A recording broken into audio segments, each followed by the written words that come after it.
Okay, I often say that everything the Republicans, especially Donald Trump, does is projection. And you can see what's coming next and what his plan is because that's how he starts it out.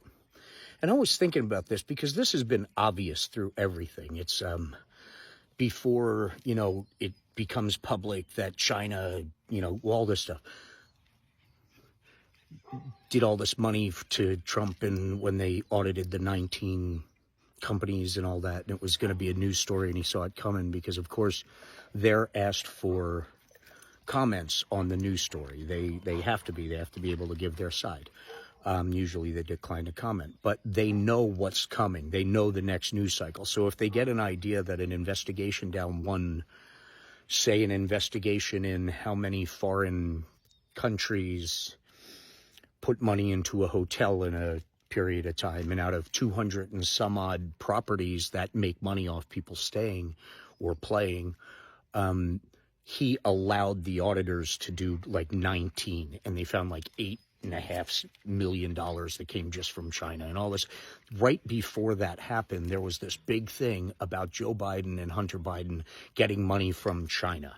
That's kind of, and the 2020 election and all the, J6ers were plants, they were Antifa, they were 276 FBI agents, and from Biden's FBI, even though Trump was president. We won't even go there. MAGA's still pissed, though. And all of this other stuff that they projected, Marjorie Taylor Greene talking about the votes getting zapped up to the satellite and then being changed and being zapped down. And then in 2024, all of these discrepancies led to actual investigations, not the cyber ninjas or Elon Musk. And it found that there was an update done through a thumb drive that, was hooked up to the internet, coincidentally Starlink. All of these things that were precursors and said in advance, like that, man, he's thirsty. But all of those things, and, everything, votes were stolen, all of that stuff. And through the investigations, we found out all that was true on the other side 4 years later. And then it hit me all of a sudden. Fake news. First thing he did, first marketing thing he did was fake news, right? What's going on right now? He's in control of the two biggest social media platforms, 3, 4, 5 coming soon.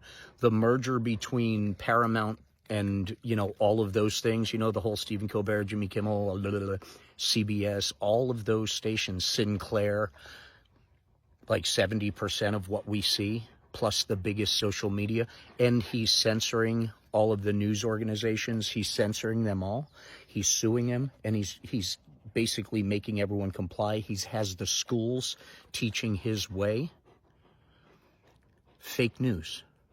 Fake news. He's writing the news. He's writing the labor numbers. He's writing the economic numbers. Remember Mark Zuckerberg asked him on a hot mic, what are the numbers? I don't want to give out the numbers that contradict you, on a microphone at one of those billionaire dinners that no one else is allowed to go to, where all the real deals are made. He was sitting right next to him at dinner, if that gives you a hint. I think on the other side was Elon Musk. I thought they broke up. Nope, just a stage show. Ladies and gentlemen, the fake news, that was projection too. He's controlling as much of the news feeds as he can for all of us. He's cutting us off in TikTok from the rest of the world. Larry Ellison owns TikTok. Hi, Larry. Larry's son owns Paramount. Rupert Murdoch. Look at the big picture, ladies and gentlemen. Fake news. Fake news. The biggest projection yet. Just saying. The biggest projection yet. Right, Jack? Jack says yes.